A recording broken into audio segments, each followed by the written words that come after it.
Nestled in the heart of a vast and ancient forest was Eldertree village, a small community of hardworking men and women who thrived on the forest's bounty. However, their prosperity came at a cost. The villagers' relentless harvesting of timber and hunting of wildlife disturbed the delicate balance of the forest, angering the spirits who dwelled within. One summer evening, the village celebrated the Festival of Harvest, a grand event that marked the season's bounty. Laughter filled the air, and the aroma of roasted game and fresh bread wafted through the village square. Among the villagers was Elara, a beautiful and kind-hearted young woman, known for her wisdom and connection to nature. As the festivities peaked, a strange, chilling wind swept through the square. The joyous chatter turned to anxious murmurs. The village elder, Eman, stepped forward, his face pale with concern. "The spirits are restless," he warned. "We must make amends for our greed and disrespect." That night, Elara had a vivid dream. She stood in the heart of the forest, surrounded by ancient trees whose branches seemed to whisper secrets. A towering figure emerged from the shadows, its form shifting between human and beast. It was Lyrian, the guardian spirit of the forest.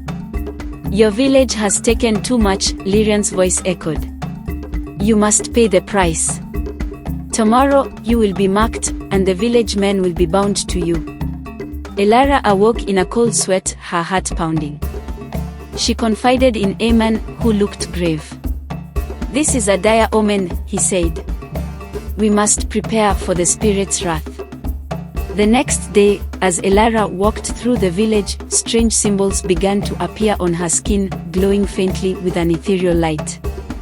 The villagers gasped in fear and awe. Eman gathered the village men and explained the prophecy. They would be compelled to father children with Elara, fulfilling the spirit's curse. Despite the dread, the village men could not resist the supernatural pull. Over the following months, Elara became pregnant, and the villagers anxiously awaited the birth of the foretold children. On a stormy night, Elara went into labor. The wind howled, and lightning split the sky as she gave birth to not one, but several children. Each child was marked with the same glowing symbols that had appeared on Elara's skin. The villagers gathered around, whispering and praying. The children's cries were strong, and their eyes shone with an otherworldly light. The elder Eman declared, "These children are the forest's vengeance and its future. We must raise them with respect for the balance we have broken." Years passed, and the children grew quickly, showing extraordinary abilities. They could communicate with animals, control plant growth, and even heal wounds. The villagers, initially fearful, began to revere the children, seeing them as a bridge between humanity and the forest spirits. However, a lingering fear persisted. What if the children's power turned against the village? Tensions rose as strange occurrences began to plague Eldertree.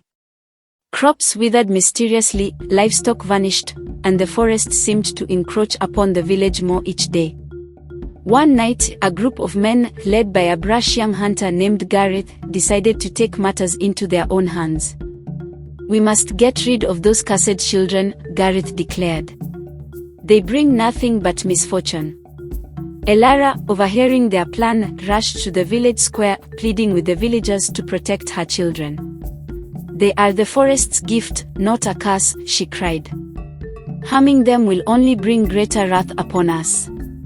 Eman stood beside her, urging calm. "We must find a way to atone for our past sins and earn the forest's forgiveness," he said. The tension reached its peak when Lyrian, the guardian spirit, appeared in the village square, his form towering and fearsome. "You have one chance to save your village," he proclaimed. "Show true respect for the forest, or be consumed by it." With the village on the brink of chaos, Elara stepped forward, her children by her side. "We will lead you to a new path," she vowed. "We will restore balance and harmony with the forest." Under Elara's guidance, the villagers began to replant trees, protect wildlife, and adopt sustainable practices. The children used their powers to heal the land, and slowly, the forest's wrath subsided. The village prospered once more, in harmony with the forest. Years later, as the village thrived amidst the lush greenery, Elara stood at the edge of the forest with her now-grown children. Lyrian appeared once more, his form gentle and serene. "You have redeemed yourselves," he said. "The balance is restored." Elara bowed her head in gratitude. "We have learned our lesson. The forest and the village are one." And so, Eldertree village lived in peace, forever mindful of the delicate balance between man and nature, and the enduring power of respect and harmony.